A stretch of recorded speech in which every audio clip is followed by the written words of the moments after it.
사랑이 많으시고 좋으신 살아계신 하나님 아버지, 이렇게 좋은 날 주의를 주셔서 감사합니다. 지난 한 주간에도 저희들을 은혜 안에 감사가 넘치게 하시고 항상 주님 안에서 새날에 대한 소망을 갖게 하심을 감사합니다. 사랑하는 하나님 아버지, 우리 봄푸른 교회에 귀한 믿음의 가족들이 함께 모여 예배를 드립니다. 봄푸른 모든 가정들이 말씀의 터 위에 굳건히 세워지게 하시고 날마다 기도의 능력을 경험하는 믿음의 가정 되게 하옵소서. 이제 대림절이 시작됩니다. 이 땅에 오신 우리 주 그리스도 예수님의 사랑에 감사하며 많은 이들에게 예수님의 탄생과 성탄의 기쁨을 전하게 하옵소서. 거룩한 절기에 깨어진 관계의 무너진 마음들이 사랑과 용서로 회복되게 하여 주시옵시고, 믿음과 사랑 안에서 우리 모두가 천국을 경험하는 거룩한 예배 공동체, 삶의 공동체가 되도록 은혜 위에 은혜를 더하여 주시옵소서.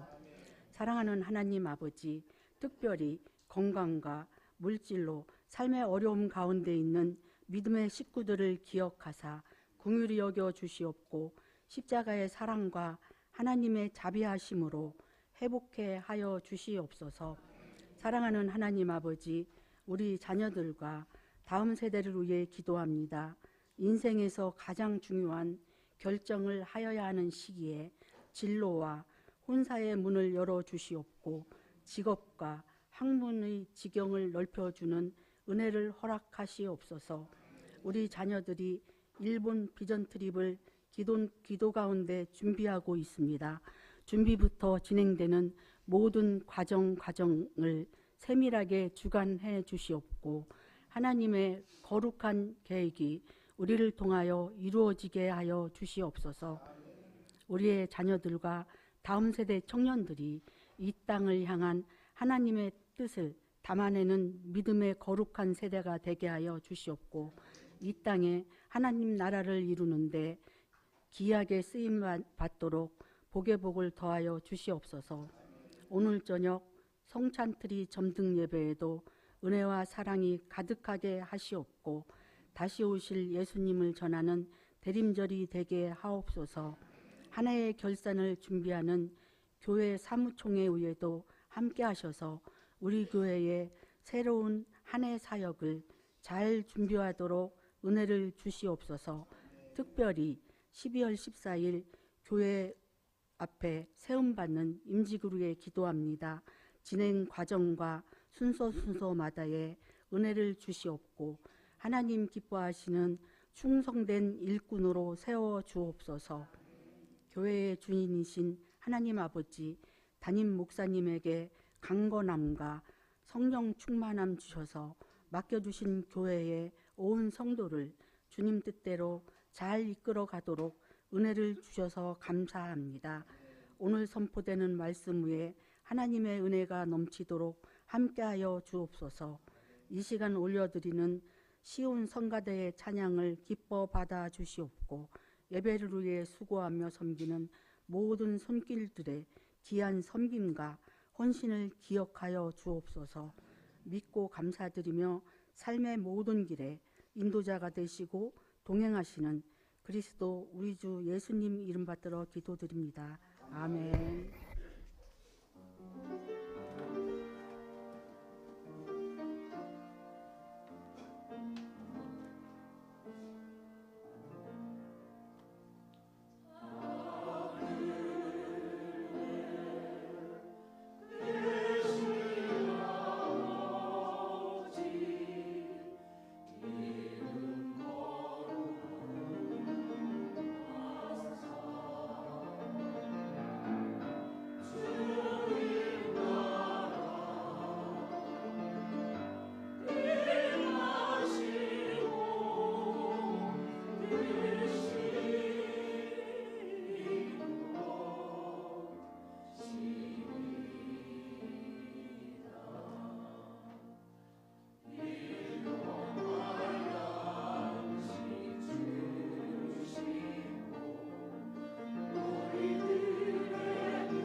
공동체 소식 여러분들 보시고요.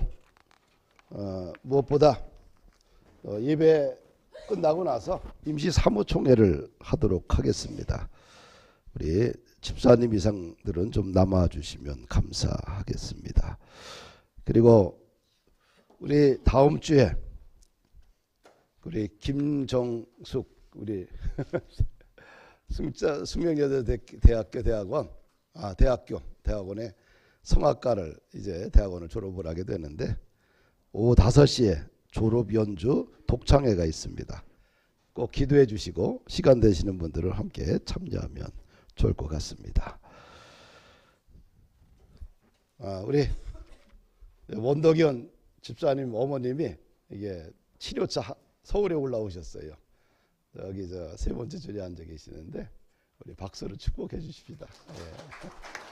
잘 치료받고 건강한 몸 회복할 수 있도록요. 예. 원덕연 집사님이 왜 이렇게 성실하고 착한가 했더니 어머니를 닮아서 그런 것 같습니다. 우리 찬송가 488장 이 몸의 소망 무행가 찬송하면서 헌금합니다.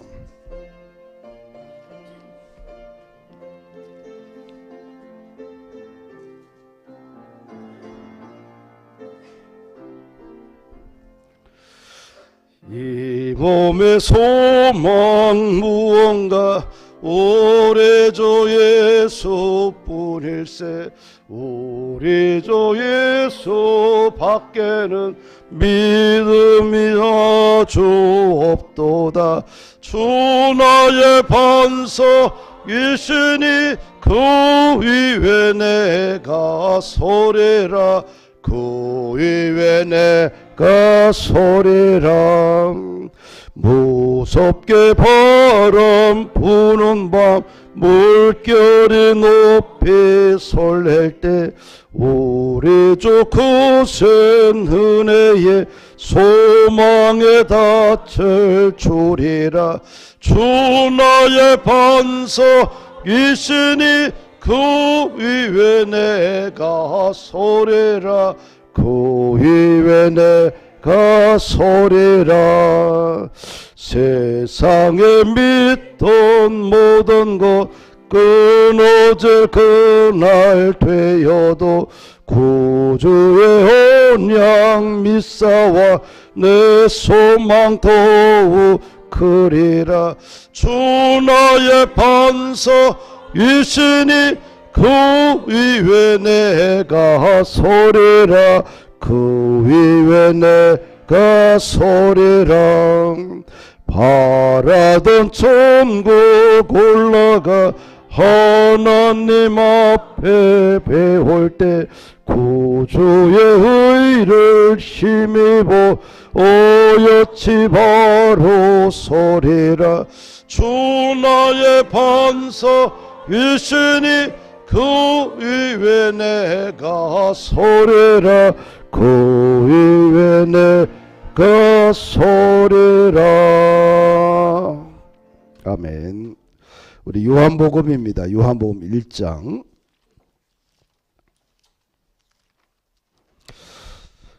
우리 5절까지 함께 읽도록 합니다. 태초에 말씀이 계시니라. 이 말씀이 하나님과 함께 계셨으니 이 말씀은 곧 하나님이시니라. 그가 태초에 하나님과 함께 계셨고 만물이 그로 말미암아 지은 바 되었으니 지은 것이 하나도 그가 없이는 된 것이 없느니라. 그 안에 생명이 있었으니 이 생명은 사람들의 빛이라. 빛이 어둠에 비치되 어둠이 깨닫지 못하더라. 아멘. 시온 찬양대 하나님께 영광을 돌립니다.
되신 그분 앞에 모든 무릎이 꿇어 경배하네.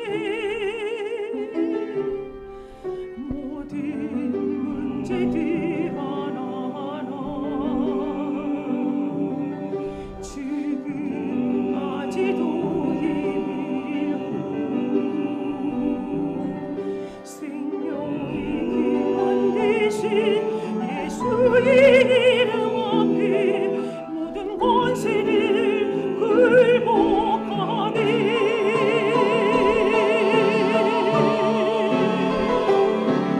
예수 이름 높이세 능력의 그 이름 예수 이름 높이세 구원의 그 이름 예수 이름을 모르는 자 예수 이름을 믿는 자 예수 이름 앞에 나오는 자 복이 있도다.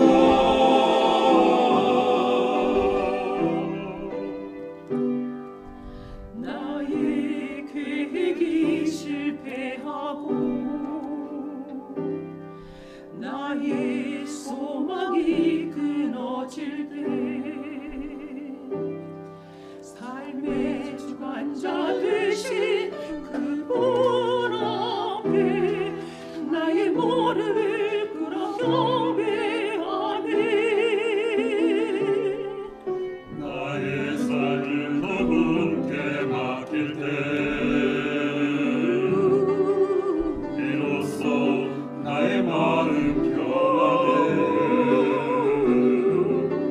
구원의 반석 되신 예수의 이름을 소리 높여 찬송하네.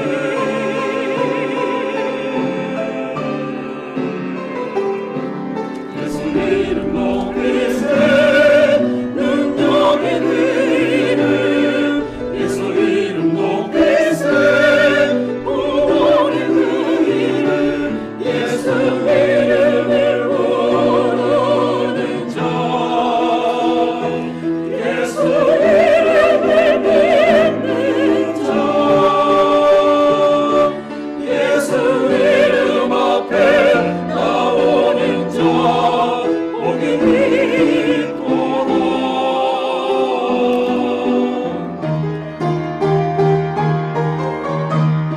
이름 높이세 능력의 그 이름 예수 이름 높이세 구원의 그 이름 예수 이름을 모르는 자 예수 이름을 믿는 자 예수 이름 앞에 나오는 자 복이 있도다.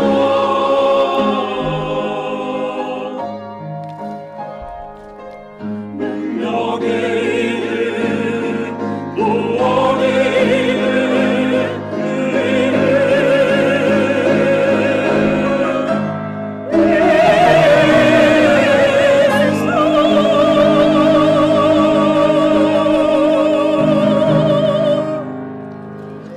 아멘. 예수 이름 앞에 나오는 자가 진정 복이 있다는 귀한 찬양을 통하여 우리에게 큰 위로와 힘을 주시니 감사를 드립니다. 오늘 주 앞에 모인 우리 자녀들에게 하늘의 평강과 성령의 위로를 강력하게 부어 주옵소서. 우리의 삶을 인도하시고 연약한 자를 붙드시며 아픈 자에게는 치유의 손길을 나타내 주시는 주님, 오늘 강력한 은혜와 회복과 성령의 능력을 부어 주옵소서. 청년이 되어 이 땅에 청년으로서 군대의 복무 중에 있다가 휴가 나온 당신의 귀한 아들을 건강한 모습으로 주일 예배에 드리게 하심을 감사를 드립니다. 사랑하는 아들 지켜주심을 감사를 드립니다. 일생 동안 하나님께 영광 돌리는 소망의 아들 되게 하옵소서. 사랑하는 귀한 딸, 대학원 졸업을 앞두고 독주회가 아버지 앞에 두고 있습니다. 심령을 강건케 하옵시고 여기까지 인도하신 하나님 아버지, 그의 삶을 더 복되게 열어주시고 담대하게 아버지 하나님 마지막 과정을 마무리할 수 있도록 성령님 축복하옵시고 은혜의 도가니 되게 하옵소서. 우리 공동체에게 주님의 지혜와 보호하심이 함께하기를 원합니다. 오늘도 주님 앞에 우리의 마음을 드리고 고백을 드리고 봉사를 드리고 삶을 드립니다. 또 드려진 모든 감사 예물을 위해 하나님께서 축복하여 주시고 오병이어의 기적뿐만 아니라 들어가도 나가도 복을 받는 천국 백성 되게 하옵시고 생각하는 것들마다 풍성해지고 하늘의 열매로 다가오는 인생 되게 하옵소서.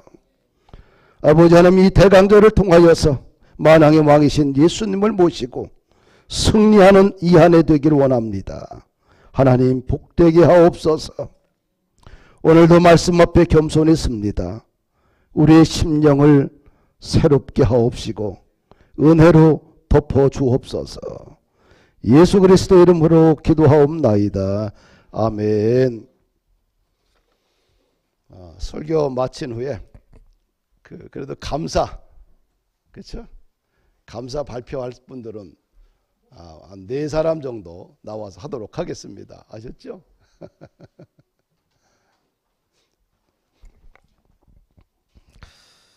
그리고 오후 4시 반에, 4시 반이면 괜찮지? 어둡지 않죠? 5시에 어둡나? 예, 5시에 우리 점등식을 하도록 하겠습니다. 그래서 우리 집사님들이 만드냐고 참 고생했어요. 고생 많이 했는데 점등식에 하면서 우리가 대림절을 은혜로 시작하도록 하겠습니다.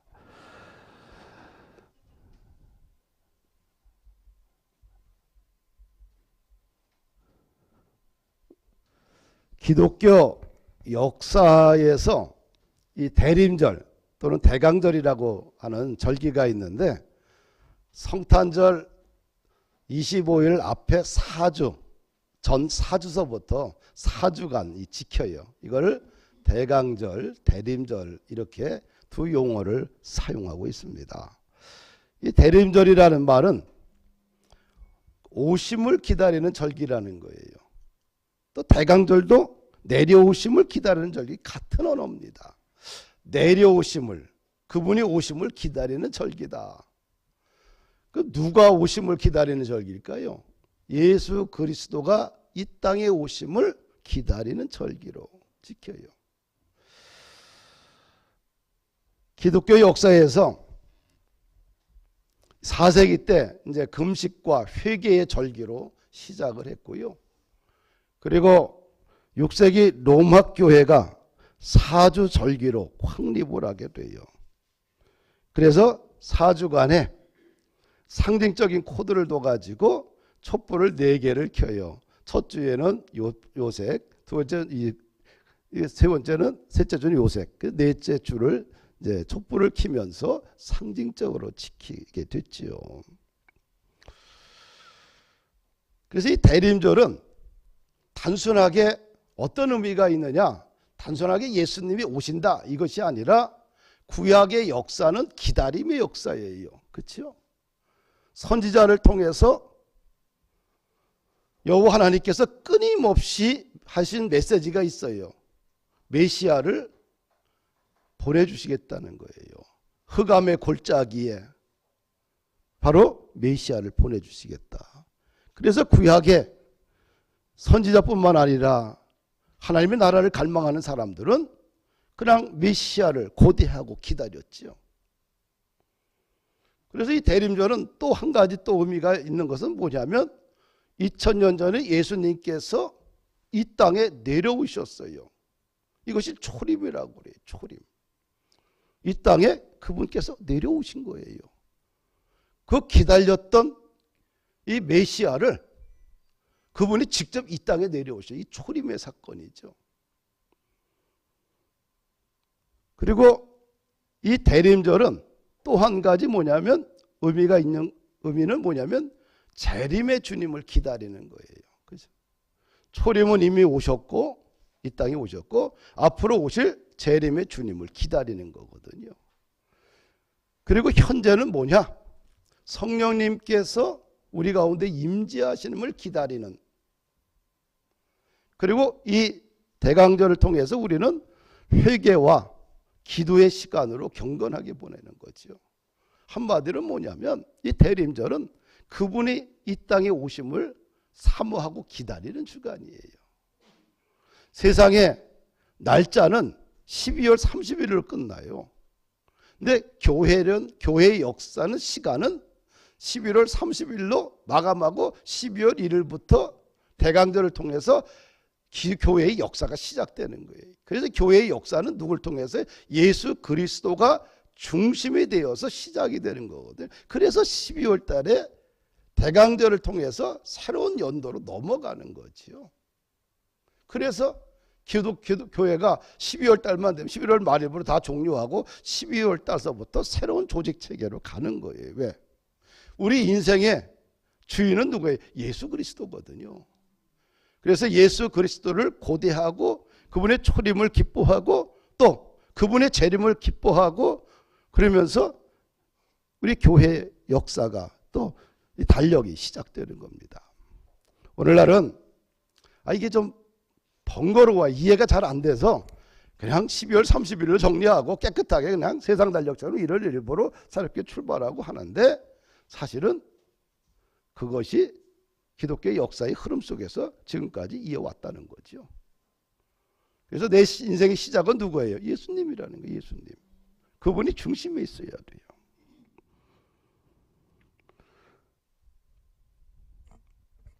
그리고 이 성탄의 주인공으로 오신 예수님, 예수 그리스도는 도대체 누구냐? 성탄의 주인공이신 예수님은 첫째로 보려면 말씀으로 오셨다는 거예요. 말씀으로. 이 요한복음은 예수님을 소개할 때 마태복음처럼 족보를 말하지 않았어요. 누가복음처럼 예수님의 탄생 장면을 말하지도 않았고요. 설명하지도 않았고요. 요한복음은 예수 그리스도가, 성탄의 주인공이신 예수 그리스도를 설명할 때에 태초에 말씀이 계시니라. 예수님의 족보도 탄생 과정도 아무것도 없이 태초에 말씀이 계시니라, 이렇게 요한복음 1장 1절에 시작을 해요. 이 말씀이 하나님과 함께 계셨으니 이 말씀은 곧 하나님이시니라. 그가 태초에 하나님과 함께 계셨고 만물이 그로 말미암아 지은 바 되었으니 지은 것이 하나도 그가 없이는 된 것이 없느니라. 말씀이, 태초에 말씀이 그와 함께 계셨다는 거예요. 태초에 말씀이 계시니라. 그래서 예수 그리스도를 뭐와 이렇게 딱 연결시키냐면 창세기 1장 1절과 연결시키는 거예요. 태초에 하나님이 천지를 창조하시니라. 그래서 예수 그리스도가 태초부터, 창세전부터 계셨던 분이고 만물을 창조하신 분이고, 그분이 바로 말씀으로 우리 가운데 오신 거예요. 할렐루야. 이것이 요한이 우리에게 전해주는 예수에 대한 소개입니다. 성탄의 주인공이신 예수님은 말씀으로 오셨다네. 그 말씀은 2000년 전에 온 것이 아니라 태초부터, 창세전부터 그분이 함께 하셨고 그분이 육체의 몸을 가지고 이 땅에 오셨다는 거예요. 그것을 말씀으로 오셨다는 거죠.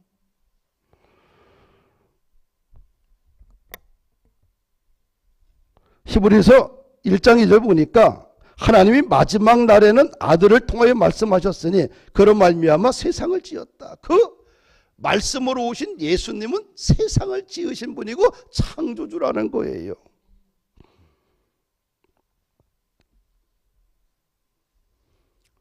그래서 이 말씀으로 오신 예수님, 그 예수님을 우리 이 성탄절을 통해서, 이 4주간의 대림절을 통해서 그분을 말씀을 통해서 찾아내야 돼요. 할렐루야. 그래서 이 대림절의 주인은 예수님이에요. 말씀으로 오신 예수님. 그분은 하나님이시고 창세전부터 계셨고 지금까지 함께 우리와 함께 하시고 영원토록 우리의 삶에 함께 하시는 분. 두 번째로 이 성탄의 주인공이신 예수님은 누구냐? 생명이라는 거예요. 생명. 요한복음은 예수님에 대해서 한 단어로 정의를 하는데 4절 보니까 그 안에 생명이 있었으니. 뭐가 있었어요? 태초에 말씀으로 함께 계셨던 그분 안에는 뭐예요? 창조주 안에는 생명이 있었다는 거예요. 생명. 이 생명은 단순한 숨쉬는 생존이 아니라 하나님의 생명이 그 안에 있었다는 거죠. 그래서 예수님 안에는 살리는 영입니다. 모든 죽은 것을 살리는 거예요. 왜? 그분 안에는 생명이 있어요. 에스겔 골짜기에 가보니까 환상이 있어요. 그냥 다 죽었는데 다 마른 뼈들이에요. 수북이 골짜기 가운데 마른 뼈들이 가득합니다. 성령님께서 태어나니까 마른 뼈들이 쫙쫙 골격을 갖춰요. 그리고 거기에 힘줄이 생기고 그 다음에 가죽이 덧입혀요. 그런데 여전히 죽어 있는 거잖아요. 생기야 들어가라 선포하니까 생기가 그 마른 뼈 속에 들어가니까 그것이 움직이는 군대가 된 거예요. 살아난 거지요. 그래서 이 성탄의 주인공이신 예수님을 우리가 받아들이고 그분을 영접하게 되면 우리 인생이 뭐예요? 죽었던 것들이 살아난 생명의 역사가 있어요. 할렐루야. 예수님은 살리는 영입니다. 죽은 나사로를 향해서 그의 무덤가에서 나사로야 나오라 선포하니까 죽었던 나사로가 살아서 걸어 나옵니다. 베드로가 예수님을 배반하고 나서 예수님이 십자가에 죽자마자 그는 다시 고향으로 가서 호숫가에서 고기 잡는 신세로 전락합니다. 얼마나 절망할까요? 얼마나 한탄스러울까요? 자신의 꿈이 다 부서지고 깨어졌어요. 인생의 소망이 다 사라졌습니다. 그런데 부활하신 예수님께서 갈릴리 호숫가에 찾아가서 실망과 절망 속에 있던 베드로를 향해서 그를 부릅니다. 베드로야. 그리고 그에게 사명을 줍니다. 내가 나를 사랑하느냐? 네, 내가 주님을 사랑합니다. 내 양을 치라. 그 만남을 통해서 다시 베드로가 그의 죽었던 마음에 생명이 회복되는 거예요. 그리고 초대교회를 세우는 강력한 리더가 됩니다. 이 성탄의 주인공인 예수님은 생명을 살리는 분이에요. 할렐루야. 그래서 예수님이 뭐래요? 내가 온 것은 양으로 생명을 얻게 하고 더 풍성히 얻게 하려 하는 것이라. 사단은 죽이는 영이고 파괴하는 영이고 파멸시키는 영이지만 예수의 영은, 예수님은 살리는 영이에요. 우리가 잘되게 하고 우리 민족이 잘되게 하고 우리 기업과 가정과 자녀들이 잘되게 하는 거예요. 왜? 생명의 주님이기 때문에 그래요. 살리는 영이기 때문에 그래요. 예수님을 믿었는데 내 인생에 어둠만이 있다. 잘못 믿은 거예요. 예수님은 살리는 영이에요. 죽어있는 모든 것을 다 살려요. 마음을 살리고 가정을 살리고 일터를 살리고 민족을 살리고 교회를 살리고 그래서 주의 영이 들어가는 곳곳마다 다 살아나는 거예요. 할렐루야. 세 번째로 오늘 본문을 통해서 같이 알아봐야 될 것은 뭐냐면 성탄의 주인공이신 예수님은 빛이라는 겁니다. 빛. 할렐루야. 이 생명은 사람들의 빛이라. 이 빛이라고 합니다. 이 생명은 사절 보니까 사람들의 빛이라. 빛이라. 빛은 뭡니까? 의인화되어 있잖아. 진리를 상징하고요. 방향을 알려주고 모든 두려움을 몰아내는 것이 빛입니다. 어둡고 캄캄한 곳에 빛이 들어가면 환해지게 되고 마음이 밝아지게 됩니다. 교회든 사업장이든 가정이든 그냥 어둠침침하게 되면 죽어있는 공간 같아요. 그렇죠?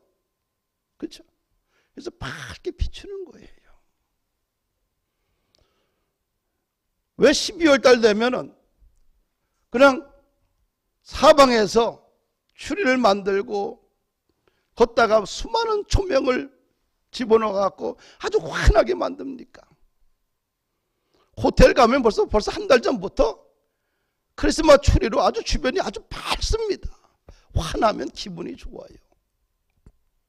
침침하면 뭔가 내 안에 어둠이 찾아오는 것 같고요. 근데 예수님은 뭐예요? 성탄의 주인공 예수님은 빛이는 거예요. 생명의 빛. 할렐루야.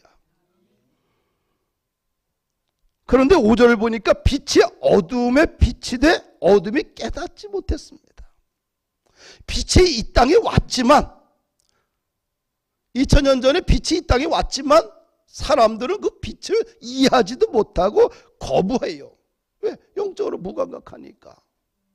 예수님께서 하나님께서 육신의 옷을 입고 예수 그리스도로 이 땅에 내려오셔서 사역하는데 빛이 이 땅에 있는데 거부하는 거예요. 이해가 안 되는 거예요.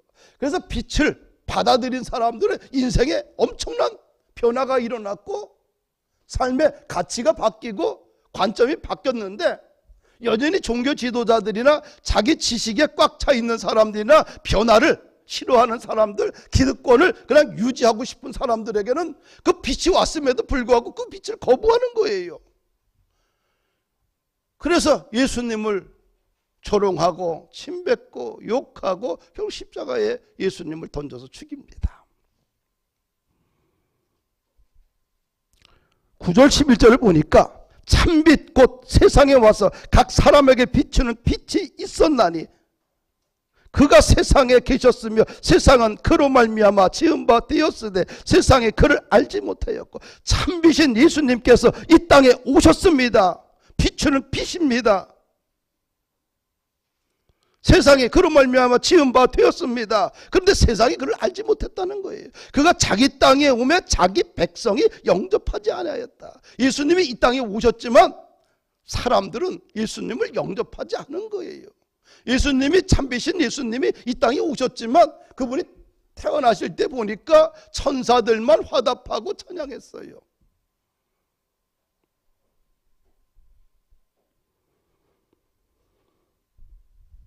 이 사람들은 그 빛나는 빛을, 큰 빛을 보고도 이해가 안 되는 거예요. 이 애굽에서 종살이 하던 이스라엘 백성들이 있지 않습니까? 홍해바다를 건넜어요. 큰 빛이신 이 하나님의 은혜로. 그런데 그들의 40년간의 광야 생활을 보면은 문제 앞에서 항상 뛰어넘지 못하고 원망과 불평하면서 어둠 속에 스스로 가둔 것을 보게 됩니다. 큰 빛의 은혜를, 큰 빛을 통해서 은혜를 받아가지고 출애굽을 했고 홍해바다를 건넜는데도 불구하고 큰 빛을 문제 앞에서 거부하는, 만나를 매일 아침 먹으면서 불신의 어둠 속에 갇혀있는 그들의 모습을 봅니다. 그 빛을 보면서 그 빛을 거부하는 사람들, 영적으로 얼마나 아둔하고 둔합니까? 마치 오늘 세상과 똑같습니다. 이 성탄의 장식은 밝지만 마음은 영적으로 어두워져서 큰 빛인 예수님을 보지 못하고 거부하는 시대에 우리가 살고 있습니다. 하나님의 은혜를 주셔도 그 은혜를 모릅니다. 하나님께서 문을 두드려도 그 문을 열지 않습니다. 하나님의 길을 보여주셔도 우리 방식대로 가겠다고 고집합니다. 하나님의 빛을 비추어도 오히려 그 빛이 불편해하고 고개를 돌립니다. 빛이 내 인생 가운데, 환경 가운데 찾아왔지만 빛을 이해하지 못하고 빛을 원하지도 않고 빛을 거부하게 됩니다. 어쩌면 오늘 우리 시대나 2000년대나 똑같습니다. 이 성탄의 빛은 밝아지는데 예수님을 거부하는 시대에 삽니다. 이 성탄의 주인공은 트리에 있는 것이 아니라 주인공은 뭐예요? 예수님이에요. 할렐루야. 우리가 마음이 어두워지고 어둠의 영에 사로잡히게 되면 큰 빛을 보고도 그 빛으로부터 은혜를 받고 살아도 그 은혜를 은혜로 모르고 삽니다. 아이러니하지요.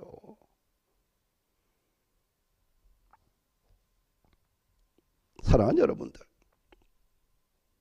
성경은 말합니다. 빛이 어둠에 비추되 어둠이 깨닫지 못하더라.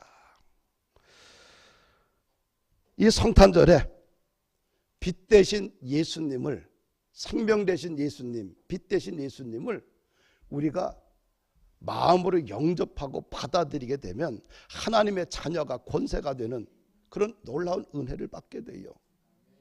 말씀의 그 자체이신 그 예수님, 성탄의 주인공이신 이 빛 대신 예수님, 생명 대신 예수님을 우리가 받아들이게 되면, 그분을 내 마음에 영접하고 그분을 내 마음에 믿고 고백하게 되면 우리 인생에 생명의 역사, 말씀의 진리의 역사가 회복되고 생명이 회복되고 빛의 조명을 받아서 모든 어둠이 싹 물러가고 내 안에 환해지는 거예요. 예수님을 만나고 나니까 혼돈이 끝이더란 얘기예요. 어둠이었던 인생이 예수님을 만나고 나니까 어둠이 거치고 빛이 보여서 그 빛 따라 행복하게 걸어가게 됩니다. 예수님 만나면 환경이 더 이상 환경의 지배를 받지 않아요. 삶의 자리 다 어렵습니다. 안 되면 힘들지 않는 삶의 자리 어디 있습니까? 고단한 삶의 자리가 없는 사람이 어디 있겠어요? 다 고단하고 힘듭니다. 그런데 어떤 사람이 고단하고 힘든 인생길을 살아가는데 인상 쓰면서 모든 세상의 고민을 혼자 갖고 있는 것처럼 절망 속에 걸어가는 사람이 있고, 어떤 사람은 찬양하며 기뻐하며 믿음으로 걸어가는 사람이 있어요. 왜? 생명과 빛 대신 예수님, 진리의 표준이신 말씀이신 그 예수님이 내 속에 있으면 더 이상 두려움이나 절망이 아니라 희망과 비전을 가지고 사명을 가지고 걸어가게 된다는 거예요. 할렐루야.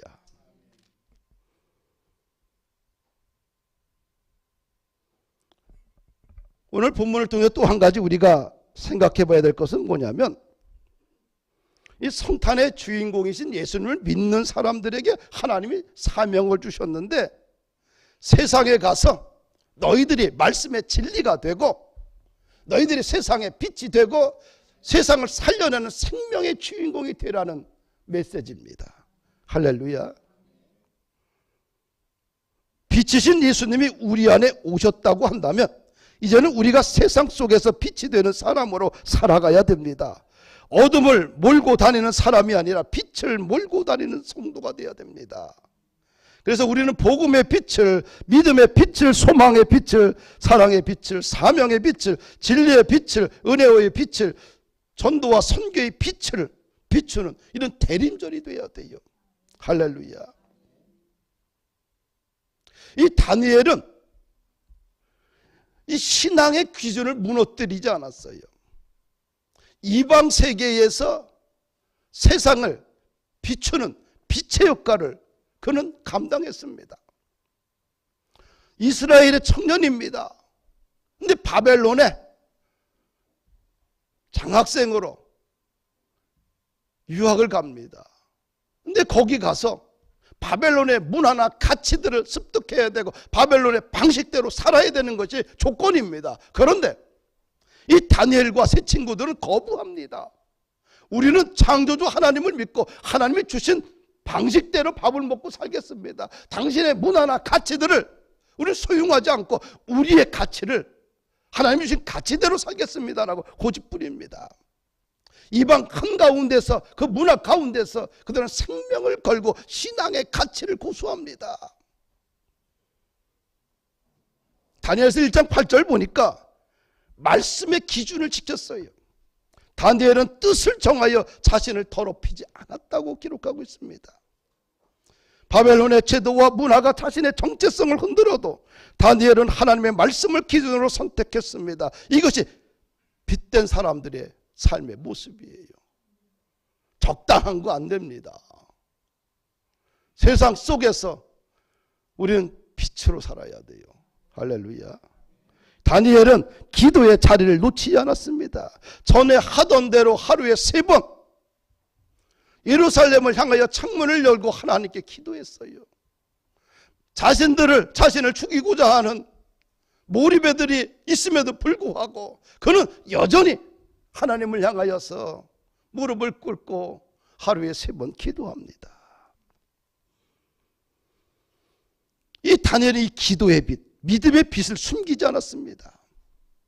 이방 세계에서 그는 신앙의 가치를 고수했습니다.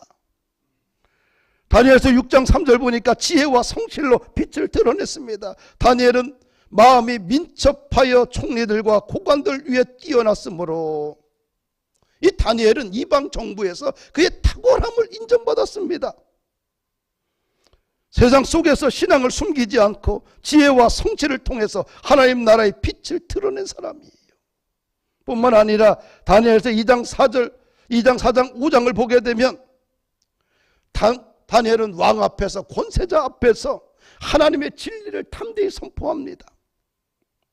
이 다니엘은 꿈과 환상을 해석할 때에 왕들 앞에서 아주 분명하게 먼저 서두를 꺼냅니다.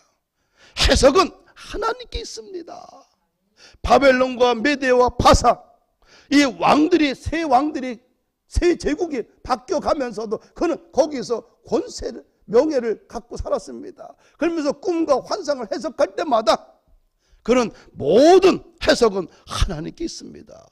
하나님을 앞세우잖아요. 사랑하는 여러분들, 이 대림절은 우리가 생명의 주인 되신, 빛 되신, 말씀의 진리 되신 예수님이 우리 인생의 주인공입니다. 너희들도 나와 같이 세상에 생명을 전하고 빛되는 삶을 살라는 거예요. 진리를 어그러뜨리지 말고 말씀의 진리를 고수하며 살라는 거예요. 타협하지 말라는 것입니다. 할렐루야. 이런 대림절이 되기를 주의 이름으로 축복합니다. 아멘. 감사. 읽으셔야죠.